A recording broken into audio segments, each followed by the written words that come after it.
Welcome to another playoff edition of the Garden Report on CLNS Radio and Celtics Blog. I'm Jared Weiss. We got a three-man team tonight. Three alphas. That's right. The three alphas are here. Three alphas. The little man, Jimmy Toscano. I'm Rondo. Jimmy Butler over here, also known as Sean Hyken of The Athletic.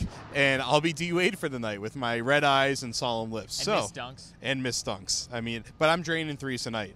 I'm hitting multiple threes for, I think it was the 5th or the 10th time this season for D. Wade. D. Wade saving it for the playoffs. The Celtics saving their worst basketball for the playoffs. Wow, they lost this game strategy. 111-97. They are down 0-2 to the 8-seed Chicago Bulls. Even putting aside the Isaiah Thomas situation, the Celtics are in huge trouble. And playoff Rondo was the man who struck tonight. Sean Hyken, you've been watching non-playoff Rondo all season long. We're very familiar with him here on the Garden Report. The transformation has been pretty remarkable, something that Hoiberg really talked about tonight. You guys have obviously seen more of him post the ACL injury from 2013 than I have, obviously, but this might be the best game he's played since he's had that injury, especially considering the stakes. And, I mean, he was spectacular tonight. He was doing everything. He was pushing the pace on offense. He was attacking the rim. He was getting his own offense, which is something that he only does some of the time. Never. He was getting up on Isaiah Thomas defensively. He was doing – there's really nothing else you could have asked for Rondo to do tonight. He was phenomenal.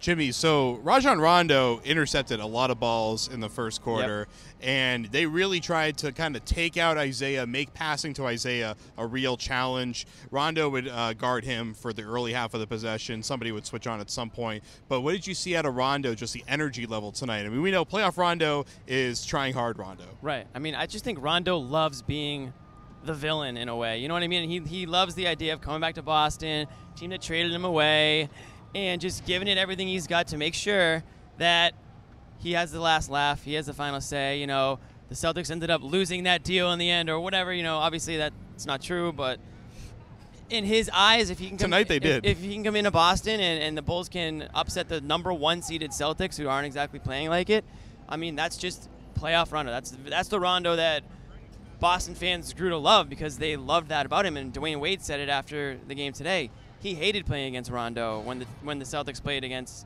the Heat back in the day because Rondo would always be up for these games, whether it's in the in the film room, whether it's just knowing the plays. He talked about the first option, the second option. Rondo knows what you're going to do before you're going to do it, and that's what the Celtics are seeing now from the other side of the spectrum. Well, you said Rondo got the last laugh. He did literally laugh at me when I asked him a question at the end there, which Wade gave the answer I was hoping to find out was that what was the kind of the tone that they wanted to set in the first quarter? They took 6 more field goal attempts than the Celtics. They had 4 steals between Rondo and Butler in the first quarter. Rondo set the tone, and like D. Wade said, Rondo wants them to go at all times.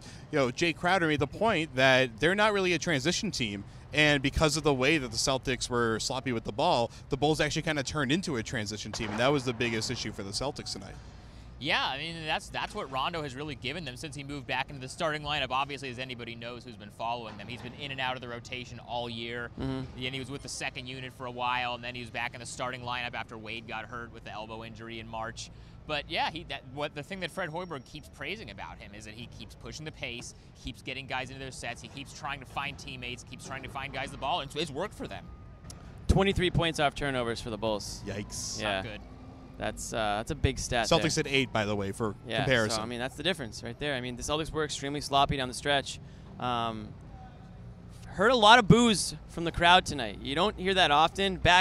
Years back when the Celtics would lose a big game, sometimes they'd be, cheered in a sense off the court, sort of like go get them, we're cheering you on from afar. Not tonight. Tonight it was like, you guys stunk, and we're going to make sure you know it. Speaking of boos, somebody was not happy with the boos. One Marcus Smart and ended up flipping off the crowd when they were booing him in the fourth quarter. Oh, and if you want to get flipped off by Marcus Smart, the best way to do that is to use SeatGeek. Go to SeatGeek. In the settings tab, use the promo code Garden Report for seamless corporate synergy and promos, and to get $20 rebated to you when you make your purchase for maybe Game 5 of this series. Who knows? If there is a Game 5, you'll see this whole clan back together. Game 3 and 4, I'll be out in Chicago, so will this guy. You'll see more of our faces. Absolutely. But don't worry, because we got one more video coming for you here on the Garden Report, so stay right here on this video playlist. You'll have part 2 of the Garden Report, and then you'll have all the press conferences from before and after the game on CLNS Radio and Celtics Blog.